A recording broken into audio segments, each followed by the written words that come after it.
था। तो ये संदेश मैं मैथन पंचायत के विस्थापितों के साथ साथ झारखंड राज्य के तमाम विस्थापितों को देना चाहूँगा कि हौसला हारने की आवश्यकता नहीं है। देखिए, नो डाउट जो भी कंपनियां हैं स्थापित हैं झारखंड राज्य में, झारखंड के जो विस्थापित लोग हैं उनके प्रति उनका जो रवैया है, उनका जो व्यवहार है, कहीं ना कहीं उदासीन है। और इसके पीछे कारण यही है कि भारत एक लोकतांत्रिक देश है और लोकतांत्रिक देश में जनता की आवाज़ को सदन में उठाना एक बहुत गंभीर विषय होता है। और सदन की जिनकी जिम्मेवारी होती है, जो लोग सदन की जिम्मेवारी के लिए चुने जाते हैं, कहीं ना कहीं वे कंपनियों के माध्यम से पीछे के दरवाजे से मैनेज हो जाते हैं। और वे जब मैनेज हो जाते हैं तो प्रबंधन को लगता है कि जब उनके टीम के लीडर को यह मैनेज कर लिए हैं, वो हमारे इशारे पे काम करते हैं, तो फिर वो तुल नहीं देते हैं ग्रामीणों की समस्या का। जिस कारण आज मैंने पीड़ादायक स्थिति में आपको कहना पड़ रहा है कि जिस डैम डीवीसी की हम बात कर रहे हैं, चाहे मैथन और पंचायत का जो सेक्टर है, इसका उद्घाटन देश के प्रथम प्रधानमंत्री स्वर्गीय पंडित जवाहरलाल नेहरू ने अपने कर कमलों से किया था। वो एक स्वयं उपस्थित होकर इन दोनों डैमों का उद्घाटन किया था। आज वह दौर 1957-58 का दौर था और आज हम लोग 2024 में प्रवेश कर चुके हैं। अंत होने वाला है 2024 और उसके बाद भी अगर इन समस्याओं का निदान नहीं हो पाया है, समाधान नहीं हो पाया है, तो कहीं ना कहीं लोकतांत्रिक जो मूल्य हैं उन कहीं ना कहीं फिट नहीं बैठ रहे हैं। और जो लोग लोकतंत्र के प्रहरी हैं, जो पहरेदार हैं, वो कहीं ना कहीं जो गरीब लोग हैं, लाचार बेबस लोग हैं, उनके पक्ष में ना कानूनें बन रही हैं, ना उनके पक्ष में कोई कार्रवाई हो रही है और बिल्कुल अनसुना कर दिया जा रहा है। तो इसलिए अब चूँकि ये गांधी का देश है और गांधी के देश में आप अपने अधिकार को लेने के लिए आपको संघर्ष करना पड़ेगा।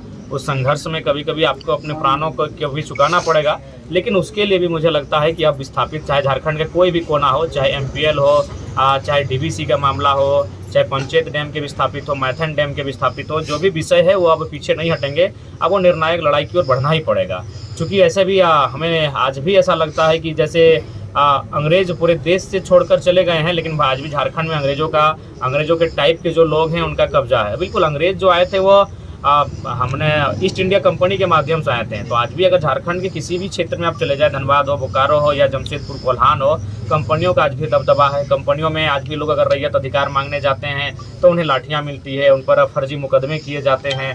तो घुट कर जीने से अच्छा है, ये घुटनपूर्ण मैंने ज़िंदगी को जीने से अच्छा है कि एक बार इस लड़ाई को आर पार लड़ लिया जाए। विस्थापितों को अपनी आवाज़ को बुलंद कर देना चाहिए ताकि इनकी आने वाली पीढ़ी कम से कम उन्हें ना लड़ना पड़े। आज तो हम पीढ़ी दर पीढ़ी लड़ रहे हैं। यही हम अभी इनके तमाम मिनट्स को पढ़ रहे हैं। 1996 का मिनट्स है।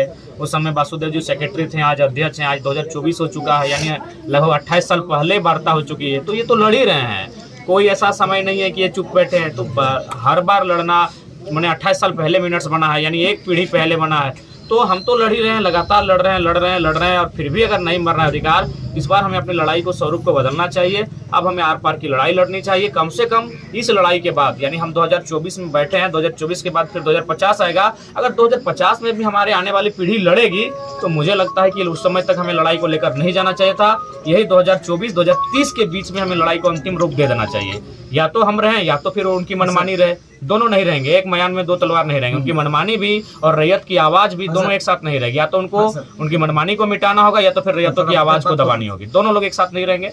और हम लोग रैयतों की आवाज़ बनकर आए हैं और हम लोग जब तक रहेंगे रैयतों की आवाज़ बनेंगे। और हम तमाम रैयतों से जितने भी आए हैं, मैं उनसे नम्र निवेदन करना चाहूँगा कि आप अपने हौसले को ना हारें। ये जब भी आपका हौसला टूटे आप याद कीजिएगा, ये महात्मा गांधी का देश है। और महात्मा गांधी जिनके बदन पे पूरा कपड़ा नहीं होता था, लेकिन एक लाठी लेकर वो अंग्रेजों से टकरा गए थे। दुनिया की सबसे बड़ी ताकतवर देश से टकरा गए थे, जिनके पास तोप था, जिनके पास गोला बारूद था। और उस गोला बारूद की टीम से एक गांधी फटा कुर्ता पहनकर, फटा धोती पहनकर एक गांधी एक लाठी लेकर टकरा गया था। तो ये संदेश मैं मैथन पंचायत के विस्थापितों के साथ साथ झारखंड राज्य के तमाम विस्थापितों को देना चाहूँगा कि हौसला हारने की आवश्यकता नहीं है। हम किसान वर्ग के लोग हैं, हम लोग मजदूर तबके के लोग हैं और हमारी लड़ाई आज भी चल रही है। चूँकि ये चिंता केवल आज हम 2024 में नहीं कर रहे हैं, इसकी चिंता 1930-1929 में भगत सिंह भी कर चुके हैं। ये असल आज़ादी इस देश में तभी मानी जाएगी जब फैक्ट्रियों में काम करने वाले मजदूर और खेतों में काम करने वाले किसान आज़ादी का अनुभव लेंगे। लेकिन आज फैक्ट्रियों में काम करने वाले मजदूर की बात करें या खेतों में काम करने वाले किसान की बात करें, दोनों ही आज़ादी का अनुभव नहीं कर पाते हैं। दोनों को आज भी इस देश में बेबसी का, लाचारी के हाल में जीना पड़ता है। तो इसीलिए जिस बात की चिंता आज हम लोग 2024 में बैठ कर रहे हैं, इसी बात की चिंता आज से लगभग 100 साल पहले देश के कॉमरेड भगत सिंह बैठकर किया करते थे। आज समस्या जस की तस है, इसीलिए हमें लगता है एक बार फिर से भगत सिंह के तर्ज पर हर घर से एक बेटा आए सामने और अपने पूर्वजों के धरोहर को, उनकी संपत्तियों को, उनकी परंपराओं को सुरक्षित और संरक्षित रखने के लिए एक आंदोलन को तैयारी करें, और नहीं तो हम लोग ऐसे ही खत्म हो जाएंगे। जयराम जी, अपने गांधी और भगत सिंह दोनों का नाम है, क्या विस्थापित का आंदोलन गांधी तरीके से लड़ा जाएगा या भगत सिंह के तरीके? देखिए, हमें लगता है कि दोनों तरीकों को अपनाया जाएगा, क्योंकि आज अगर विस्थापितों की समस्या का बात करें तो सालों पुरानी है।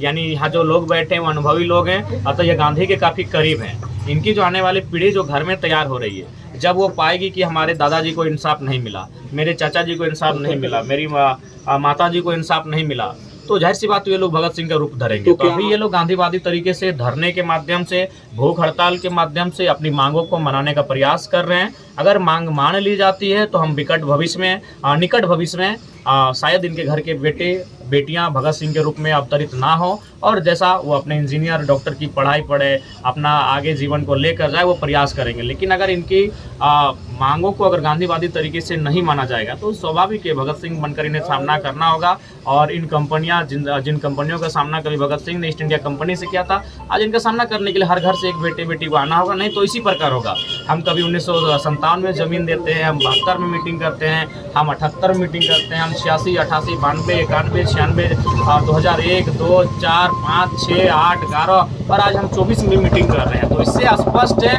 कि हमें लगता है कि एक बार अब कमर कसने की आवश्यकता है। और तो क्या हम लोग मान लें कि डीवीसी के विस्थापितों की लड़ाई अब आपके हाथ होगी? बिल्कुल, झारखंड के तमाम विस्थापितों की लड़ाई को हमारा संगठन मजबूती से लड़ेगा, और उस लड़ाई के आंदोलन में हम लोग शरीक भी रहेंगे, कहीं नेतृत्व भी देंगे, कहीं समर्थन भी देंगे, उनके साथ लड़ेंगे। क्योंकि अब झारखंड बर्दाश्त नहीं कर सकता है। अगर हम बर्दाश्त करते जाएंगे तो शायद ये जो छोटी मामूली बीमारी है एक बहुत बड़ी घाव और गंभीर बीमारी का रूप धारण कर लेगी, और शायद उस समय हमारे जीवन बचे ही ना है। इसीलिए अभी बीमारी छोटी है, अब हमें लगता है कि इसी समय हमें हैंडल करना चाहिए, टैकल करना चाहिए, और अपने हक अधिकार की आवाज़ को, अपने मांगों के मनाने की आवाज़ को बुलंद करनी चाहिए।